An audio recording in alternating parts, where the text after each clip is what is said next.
Bueno, compañeros, un saludo, profesor. Yo les voy a hablar sobre el capítulo 6 del Scrum Book, denominado Cambio, por eh, Arnoldo Argüello Solís. Bueno, a nivel de introducción, es importante mencionar que cada proyecto, independientemente de su método o framework, está expuesto al cambio. Cambio está en todas partes. Es importante que los miembros del equipo del proyecto entiendan que los procesos de desarrollo de Scrum están diseñados para aceptar el cambio. Las organizaciones deben de tratar de maximizar los beneficios que se derivan de los cambios y disminuir los impactos negativos a través de los procesos de gestión de cambio diligentemente según los principios de Scrum, ¿verdad? Entonces, bueno, esto era a nivel introductorio. Después, el capítulo está estructurado por diversos puntos. Primero, tenemos la parte como una guía de roles. Entonces, se proporciona una orientación sobre qué secciones son relevantes para cada uno de los roles. Después tenemos el siguiente punto, que es la descripción. Entonces se define el concepto de cambio, específicamente en el contexto de los procesos de Scrum. Y se ilustra la forma en que las solicitudes de cambio se manejan en los procesos de Scrum. Después, el cambio en Scrum. Se detalla la importancia de gestionar con eficacia el cambio en un proyecto Scrum. Y también se habla de cómo la flexibilidad y la estabilidad se pueden lograr a través del manejo adecuado de las solicitudes de cambio. Posterior se habla sobre la integración del cambio, se detalla cómo las solicitudes de cambio se evalúan y se aprueban o se rechazan en el framework de Scrum. El siguiente punto, el cambio de los programas y portafolios. Entonces, en este punto se detalla el impacto de los cambios en los programas y portafolios. Y por último, el resumen de las responsabilidades. En esta sección lo que se hace es que se habla un poquito de cada una de las responsabilidades de los miembros del equipo en un cuadro resumen. Entonces, bueno, eh, tenemos los roles o la guía de roles denominada por el capítulo. Inicialmente se habla del Product Owner a nivel del cambio. La responsabilidad de iniciar un cambio en un proyecto recae principalmente en el Product Owner. Por lo tanto, casi que todos los aspectos mencionados en este capítulo son aplicables a este rol. Después, el Scrum Master. Es muy importante que se familiarice en los conceptos de este capítulo, con un enfoque principalmente en la descripción, en el cambio en Scrum, en la integración del cambio y por último en las responsabilidades. Conocer las responsabilidades de las personas involucradas en el cambio. Y por último, el equipo Scrum, que eh, es muy importante que se tenga un contexto de qué tan importante es el cambio a nivel del framework, ¿verdad? Después tenemos la parte como de descripción del cambio. Entonces, se menciona que te- se tiene muchísima competitividad en el día a día, la tecnología, las condiciones de mercado, los negocios, todo está cambiando de forma continua, ¿verdad? Entonces, el cambio es una constante, ya no es algo nuevo, sino es algo que siempre va a estar dentro de los procesos, de los proyectos y de todo, generalmente las organizaciones. Entonces, un principio fundamental de Scrum es su reconocimiento de que los stakeholders, los clientes, usuarios y patrocinadores cambian de opinión en lo que quieren y también de lo que necesitan durante el desarrollo de un proyecto, que bajo el framework se conoce como requisitos volátiles, ¿verdad? Y también que es muy difícil que se contemplen todos los requisitos al inicio del proyecto. Entonces, que a lo largo del desarrollo generalmente van a surgir cosas que integrar.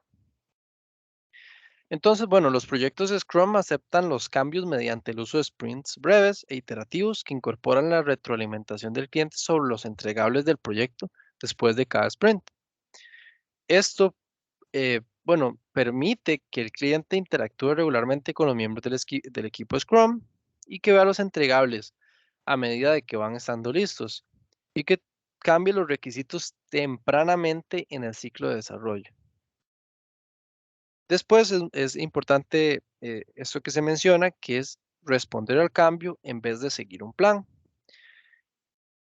Scrum se basa en la aceptación del cambio y usar este cambio como una ventaja competitiva, ¿verdad?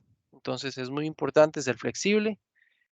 Es más importante ser flexible que tener un plan estricto y definido que seguir, ¿verdad? Porque esto nos da la posibilidad de abordar una gestión de proyectos más adaptativa.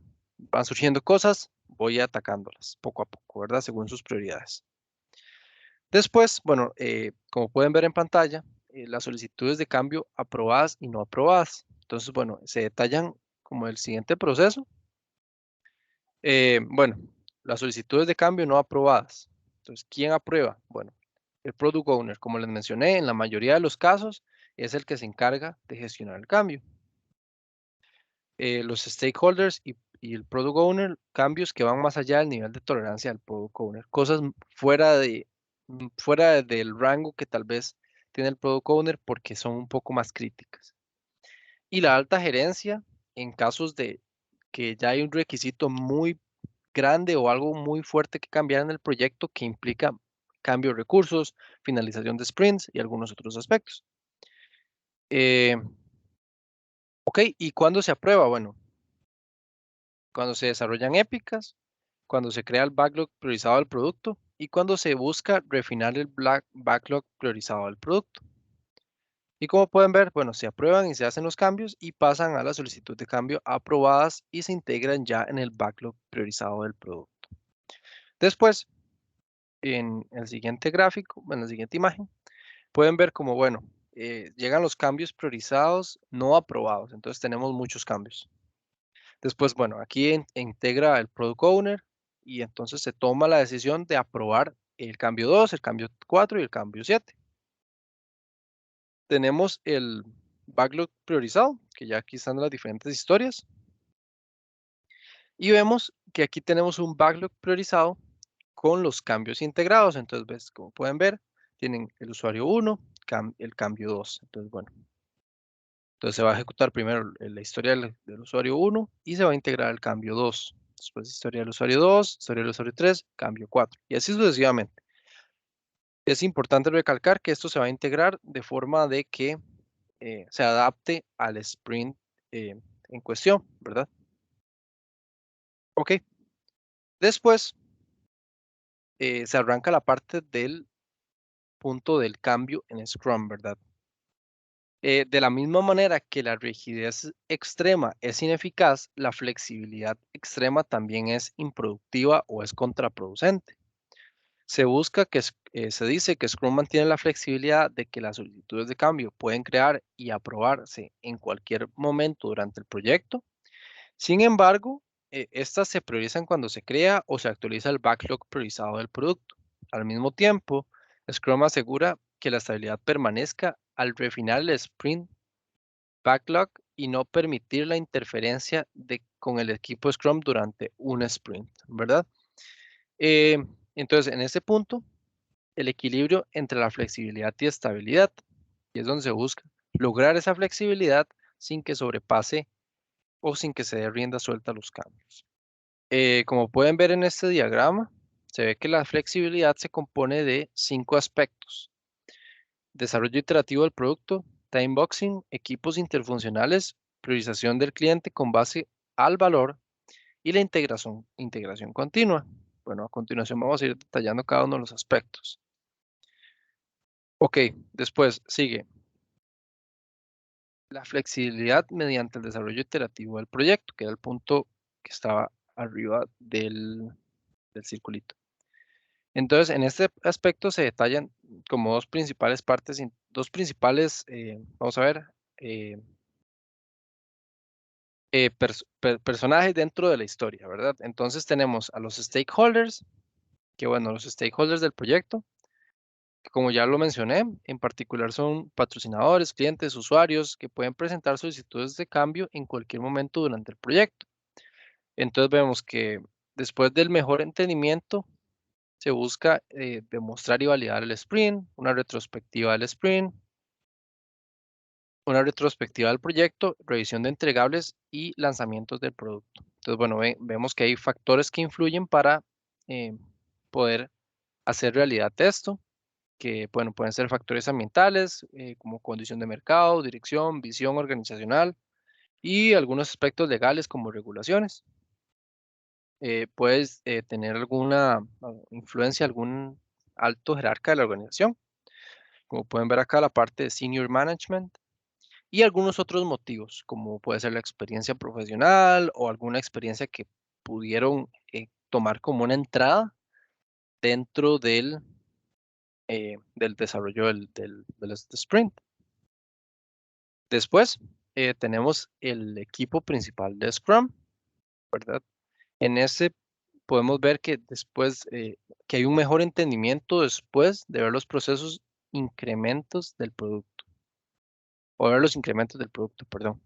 Entonces, en esa parte donde se van creando entregables, donde se van haciendo las relaciones de las reuniones de stand-up, y cuando se va realizando una retrospectiva, van llegando ideas o inputs para poder gestionar cambios, pero ya estos cambios no vienen de la gerencia, no vienen del product owner, sino vienen del equipo. Y bueno, como pueden ver, algunos factores ambientales que influyen, las condiciones del mercado, visión organizacional, legal, regulaciones y otros motivos, como ya antes mencioné, para ejecutar una solicitud de cambio. Eh, Después, tenemos otros dos aspectos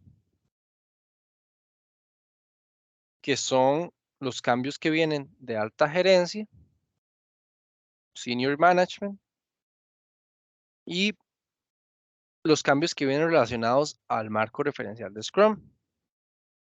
Entonces, bueno, el primero dice que la alta gerencia, bueno, y aquí se incluye el, el gerente de portafolio y el gerente de programa, puede recomendar cambios que afecten el proyecto. Entonces, esto puede verse a cambios estratégicos de la dirección de la empresa o a un entorno competitivo, problemas financieros, entre otros, ¿verdad? Y es importante tener en cuenta que esos cambios se añaden al backlog priorizado del producto y se tiene que pasar por el proceso normal de gestión de cambio. Y tenemos por último el Scrum Guidance Body, que es el Scrum Guidance Body puede presentar solicitudes de cambio que afecten a todos los proyectos debido a alguno de los siguientes cambios. Por ejemplo, cambio en las regulaciones gubernamentales. Por ejemplo, privacidad, seguridad, normas de seguridad o nuevas leyes. También direcciones corporativas de calidad y seguridad o alguna otra iniciativa de la organización que deba proponerse o incorporarse a toda la compañía. Y bueno, puntos de referencia o mejores prácticas para alcanzar un nivel, todas las lecciones aprendidas de proyectos anteriores, entre otros, ¿verdad? Tenemos siguiente, la parte de la flexibilidad mediante el time boxing. Ok, el time boxing es la fijación de breves periodos, eh, periodos, breves periodos de periodos para hacer el trabajo, ¿verdad? Si el trabajo realizado queda incompleto al final del time box, este se asigna un nuevo bloque. Algunos ejemplos del time boxing incluyen el limitar los daily stand-ups a 15 minutos y establecer la duración del sprint de 1 a 6 semanas. También el asignar time boxes proporciona la estructura necesaria a los proyectos Scrum, los cuales tienen un elemento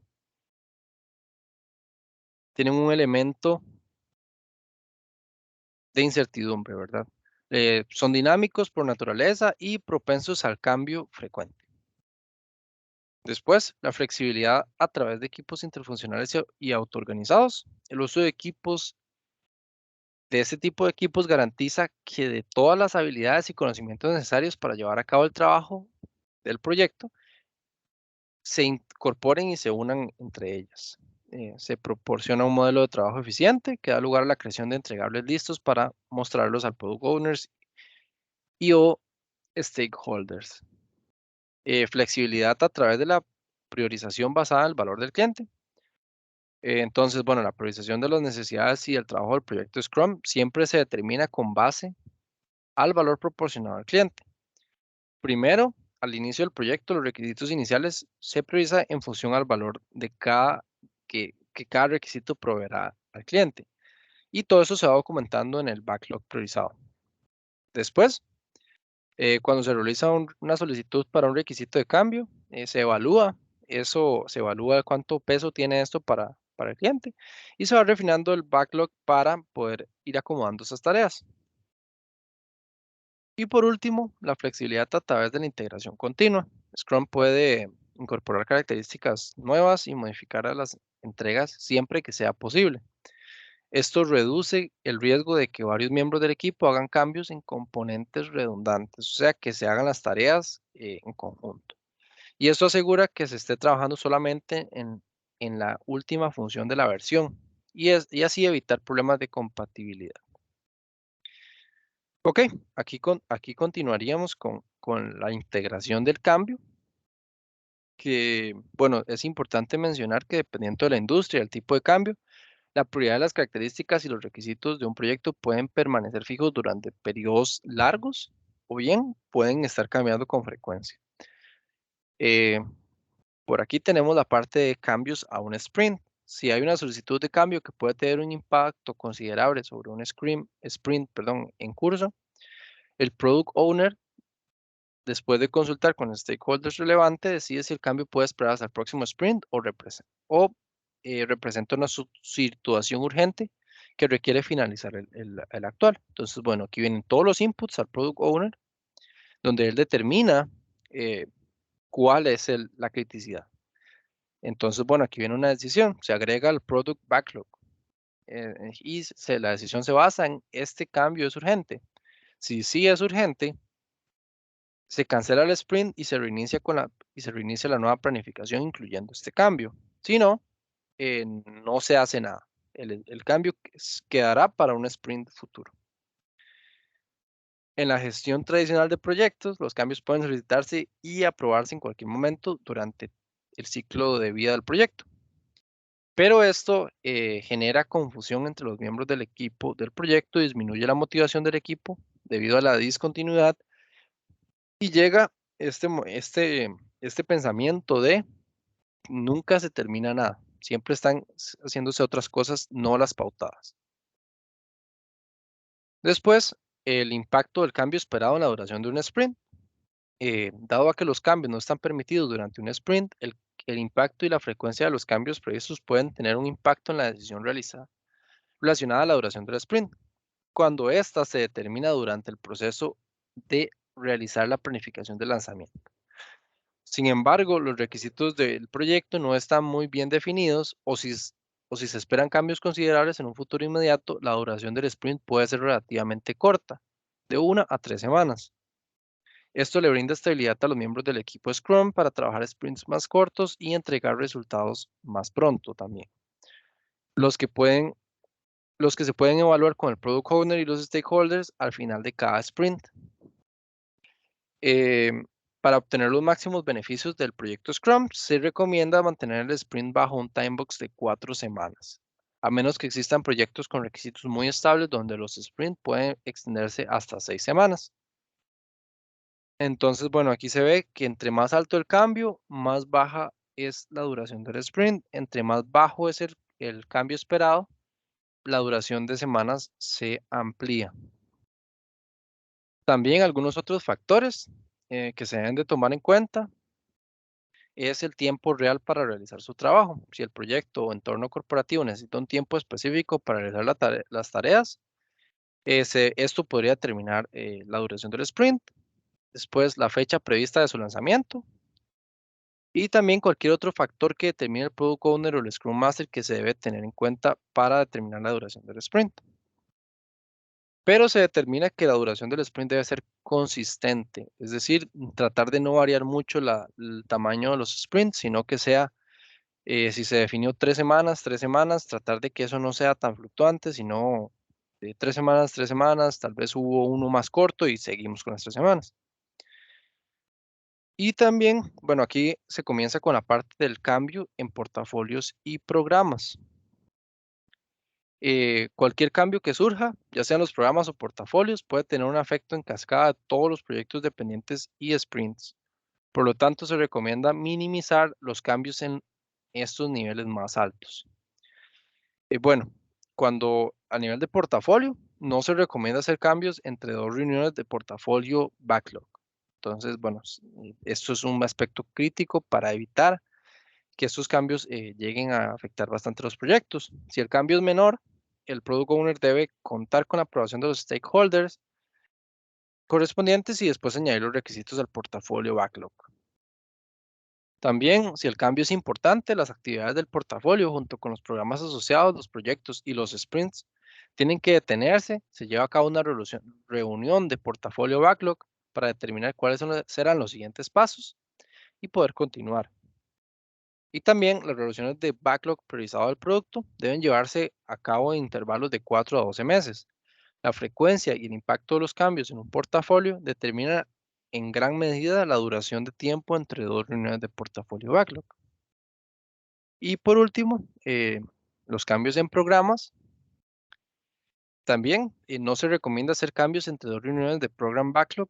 Si el cambio es menor, el portafolio product owner debe contar con la aprobación de los stakeholders correspondientes y después añadirlos al portafolio backlog. Si el cambio es importante, las actividades del programa, así como los proyectos y sprints relacionados, deben detenerse y se deben llevar a cabo una reunión de product backlog, como en el paso anterior. Y también eh, las reuniones de backlog priorizado al producto del programa deben llevarse a cabo y de preferencia en intervalos de 2 a 6 meses. La frecuencia y el impacto de los cambios en un programa determinado en gran medida la duración de tiempo entre dos reuniones. Bueno, eso es importante para poder definir.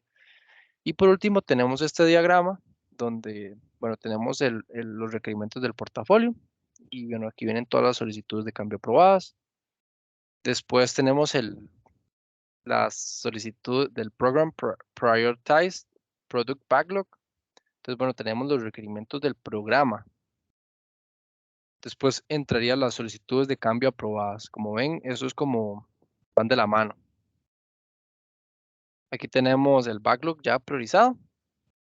¿Dónde se integran? Bueno, se integran los aspectos de los sprints, los ciclos, y los inputs, las solicitudes de cambio no aprobadas. Entonces, bueno, esos entregables entran acá y los daily stand-up.